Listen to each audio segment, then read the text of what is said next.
Eu acredito que talvez hoje em dia, por exemplo, até a maioria faz transferência bancária, né? O próprio comprovante de transferência bancária do valor já é a comprovação de que tu efetivamente pagou determinado valor, né? A gente não consegue. Observando o que está previsto no contrato Isso, também. exatamente. Mas essa questão aqui seria da adjudicação compulsória, ele não se enquadraria nessa hipótese, né? Porque o que que acontece? Bom, se o vendedor não pagar, se o comprador não pagar, desculpa, aí o vendedor tem um justo motivo, inclusive, para rescindir o contrato e desfazer o negócio, cobrar as penalidades do contrato, né? Ah, não caberia adjudicação compulsória de jeito nenhum, né? Caberia talvez ali uma emissão de posse, alguma coisa nesse sentido, se o comprador estivesse na posse provisória do imóvel e não e tivesse se recuse, enfim, a sair. Aí caberia um outro instituto, daí esse sim teria que se passar pelo crivo do Poder Judiciário, porque é um litígio, né? As questões extrajudiciais, elas são mais pautadas, assim, na falta de litígio, por exemplo, um uso capião, né? Desde que tu cumpra os requisitos que tu intime e notifique os confrontantes, coisas nesse sentido, até mesmo o próprio proprietário do imóvel, né? Que conste no documento, tu pode fazer Demarcação de imóvel isso, tu também. pode fazer tudo extrajudicial. Agora, no momento que começa um litígio muito mais complicado, Porque que nem assim, o uso capião, né? Um dos requisitos é a posse mansa e pacífica da coisa. Então, tipo assim, tu é o dono do imóvel e eu fui lá e botei a minha casinha. Tô há 20 anos lá com a minha casinha. Tu nunca foi no imóvel. Tu nunca esteve lá. Tu nem sabe que eu existo lá. E eu tô há 20 anos e todo mundo ao redor sabe que eu sou a dona. Acha que eu sou a dona. Então eu chego perante o tabelião e simplesmente digo: eu sou a dona. E não o Vanás. que eu sou a dona desse Porque imóvel, todo com mundo ideia. sabe que há 20 anos eu tô aqui. E o Vanassi nunca veio aqui, nunca cuidou da plantação, nunca cuidou da casa ou o que seja do terreno. E aí? E é até importante falar, então, da diferença entre esses dois institutos, que a uso capião, ela é um meio de aquisição originário. Já a adjudicação compulsória, ela deriva dessa relação entre partes. Então, ela deriva de um contrato, ela deriva de um negócio jurídico firmado entre as partes. E a uso capião, não, ela é um meio originário de aquisição. É como a Vitória acabou de explicar, entra nesse foco de que, tipo, ninguém sabe que eu existo. Eu estou lá usando aquela terra, eu não tenho relação jurídica com a parte. É que vamos dizer assim, a posse originária é como se eu fosse o primeiro dono. Eu me tornei o primeiro dono do negócio. É tipo. Essa questão aí de compra e venda de imóveis, tá? Hoje em dia, não existe mais confiança no fio do bigode, né? A gente fala. Ninguém compra um imóvel sem fazer, no mínimo, um contrato. Por quê? Porque é num contrato que ele vai instituir uma relação jurídica de confiança entre as partes. É ali onde tu vai indicar e informar todas as partes envolvidas, tá? Porque eu posso ser possuidora de um imóvel, como eu que está para vendendo, né? Ou eu posso ser a legítima proprietária, ou seja, o meu nome consta lá na matrícula do imóvel como sendo a proprietária, né? Só que então a lei exige diversos requisitos para que isso ocorra. Por exemplo, a questão da anuência. Bom, eu sou casada, eu preciso da anuência do meu cônjuge para fazer a validação dessa venda. Quem compra também, né? Vai comprar sozinho, vai comprar com outra pessoa. Então, a primeira coisa que eu preciso ter, qualificar exatamente e detalhadamente todas as partes envolvidas, tá? o, Tanto os vendedores como os contratantes, eventuais anuentes, eventuais terceiros garantidores, eventuais terceiros que precisam fazer a validação ou a liberação de alguma garantia que existe, tudo isso eu preciso incluir no contrato. Primeira coisa, partes bem qualificadas. Tá. Segundo, especificar exatamente o objeto do contrato. Bom, é a compra e venda de um terreno urbano, de um terreno rural, de um terreno com benfeitorias, de o que a gente está fazendo de venda. É um apartamento, esse apartamento possui mobília, possui box, possui quantos imóveis estão sendo registrados nessa compra e venda. Tudo isso a gente precisa delimitar bem certinho, tá? Terceiro ponto, preço. Né? Não existe a compra e venda sem a gente ajustar um preço. A gente não pode fazer, inclusive a própria lei veda a venda de determinado bem por um preço incerto e futuro, né? A lei diz que é vedado isso. Então, assim, eu preciso dizer, bom, esse imóvel, ele vale tanto, né?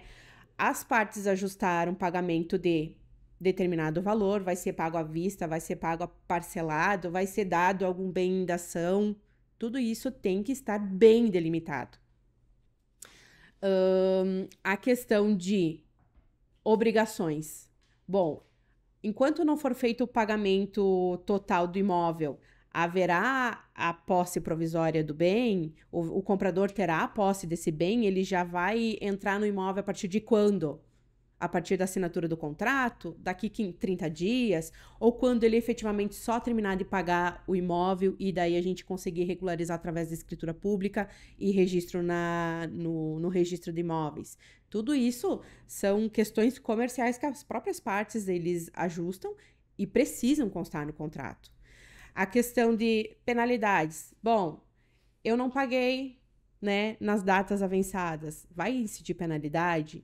Ou então, eu me recuso a entregar os documentos para fazer a escritura pública. Qual penalidade vai incidir, né? E se depois que eu comprei, claro que existe também, essa é uma observação que talvez vai ser uma questão de, talvez para falar sobre a questão de compliance, de uma due diligence, né, que tu faz antes, né, para saber se realmente é um bom negócio, se o imóvel ele tem pendências financeiras, se o próprio vendedor ele não está se desfazendo desse imóvel porque ele tem alguma demanda judicial e sabe que poderá ser atingido em seu patrimônio. Tudo isso é questão que são diligências que se faz anteriormente, inclusive, à elaboração de um contrato, tá? Mas aconteceu, bom, comprou. O que vai acontecer se depois da compra e venda aparecer lá um imposto que não foi pago? Por exemplo, no caso de um condomínio, aparecer lá uma dívida monstruosa de condomínio, né? Porque tudo isso a gente precisa colocar no contrato e delimitar as responsabilidades, né? Se acontecer isso, quem que é o responsável?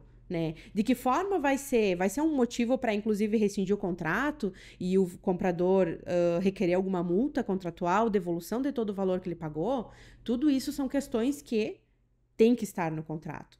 Então, um outro ponto que é muito importante é deixar clara as responsabilidades de cada um, tanto do comprador quanto do vendedor. E questões, assim, que são... A gente diz que existem cláusulas comuns em todos os contratos, que é essa questão de não poder ceder sem a prévia anuência da outra parte, enquanto não operar a transferência definitiva do imóvel, cuidar como se fosse seu, né? Não depredar, não deteriorar o imóvel enquanto não houver a transferência definitiva, cumprir com as obrigações assumidas no próprio contrato, pagamento, apresentação de documentação, a cláusula de arrependimento, né, que a gente já tinha comentado antes. Tudo isso são questões que é importante, sim, ter no contrato. E o foro competente para dirimir qualquer dúvida em relação a essas questões, que hoje a própria lei determina que seja o foro de localização do imóvel. Então, eu posso morar na cidade de Bento Gonçalves, o vendedor morar na cidade de Farroupilha, mas a gente está comprando um imóvel que é de Caxias do Sul. A lei direciona que o foro para a gente discutir isso é Caxias do Sul, entendeu? Então, tudo isso precisa estar no contrato. E o contrato, a gente fala assim, um contrato bem elaborado, ele traz segurança jurídica para ambas as partes, porque ele vai estabelecer as responsabilidades, ele vai dar início a direitos, dar início às obrigações, tudo isso. E hoje em dia, né, no mundo contemporâneo que a gente vive, não existe mais, né, uma desculpa para a gente manter isso só verbalmente. Porque as relações... esfera judicial. Exatamente. Hoje em dia, por exemplo, bom, pode acontecer, né? A gente sabe que, né, os profissionais do direito estão ali para auxiliar, né? E nada mais claro a lei estabelecer a possibilidade de fazer um contrato estipulando tudo isso. Mas acontece, em muitas ocasiões, de muita gente acabar comprando um imóvel, um carro, sem fazer um contrato. E daí, quando acontece isso, bom, ele não me pagou, ele não me apresentou a documentação que eu preciso, ele não quer me assinar a escritura pública, como a gente fala, né? O que eu faço? Né? Aconteceu isso, obrigatoriamente tu tem que acionar o Poder Judiciário para fazer o quê?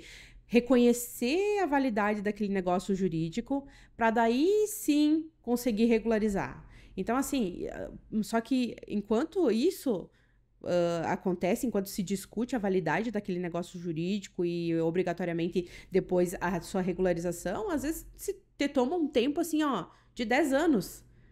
10 anos é muito tempo para ficar enrolado numa coisa que poderia se resolver através de um contrato, através, né, de um documento formal, onde ambas as partes assinam na presença de duas, no mínimo duas testemunhas, que isso é muito importante, né? E depois, no caso de eventual descumprimento, tu só aciona o Poder Judiciário para ver aquele descumprimento sendo cumprido.